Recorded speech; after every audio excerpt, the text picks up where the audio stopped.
warahmatullahi wabarakatuh. Perkenalkan, nama saya Septiani Anggu Nizatu Salihah. Saya Erika Melina. Saya Inanda Lestari. Di sini kami akan mempresentasikan tentang hakikat pendidikan IPS. Hakikat pendidikan IPS terbagi menjadi pengertian IPS. Pengertian IPS ada ilmu sosial, studi sosial, ilmu pengetahuan sosial. Ilmu sosial adalah ilmu yang mempelajari tingkah laku manusia dan mempelajari manusia sebagai anggota masyarakat. Sedangkan studi sosial adalah bukan merupakan suatu bidang keilmuan atau disiplin akademis, melainkan suatu bidang pengkajian tentang gejala dan masalah sosial. Yang ketiga, ilmu pengetahuan sosial adalah hasil kombinasi dari sejumlah mata pelajaran, antara lain geografi, ekonomi, sejarah, sosiologi, antropologi, dan politik. Nah, yang kedua ada yang namanya rasionalisasi pendidikan IPS. Ini dibagi menjadi 3. Yang pertama ada mensistematisasikan bahan informasi atau kemampuan. Yang kedua, lebih peka dan tanggap terhadap berbagai masalah sosial. Yang ketiga, mempertinggi rasa toleransi dan rasa persaudaraan. Selanjutnya ada tujuan pendidikan IPS. Tujuan pendidikan IPS terdiri dari Rianto dan Sumantri.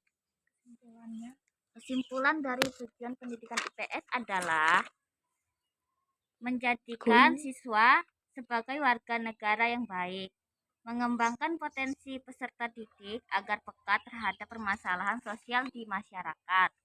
Yang ketiga, memiliki sifat mental positif dan terampil dalam memecahkan masalah.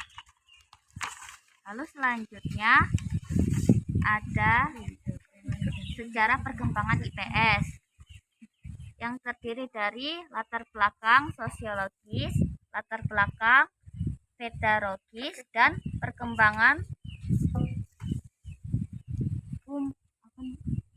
kurikulum ilmu dan IPS di Indonesia. Yang pertama, latar belakang sosiologis.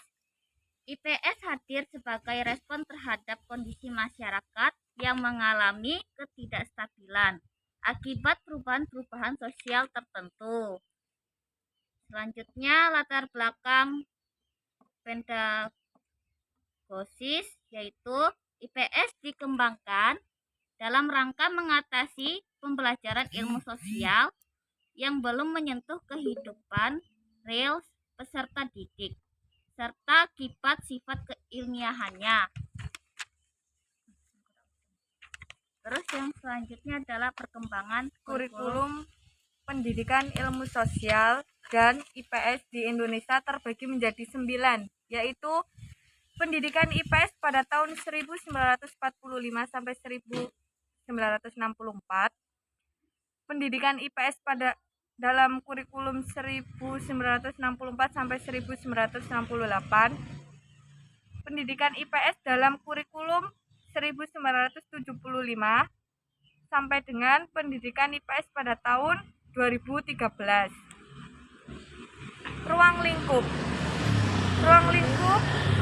ada 9, yaitu manusia, tempat, lingkungan, waktu, perubahan, sistem sosial, budaya, kesejahteraan, dan perilaku ekonomi. Sekian dari kelompok kami. Apabila ada salah kata, mohon maaf yang sebesar-besarnya. Wassalamualaikum Wassalamualaikum warahmatullahi wabarakatuh.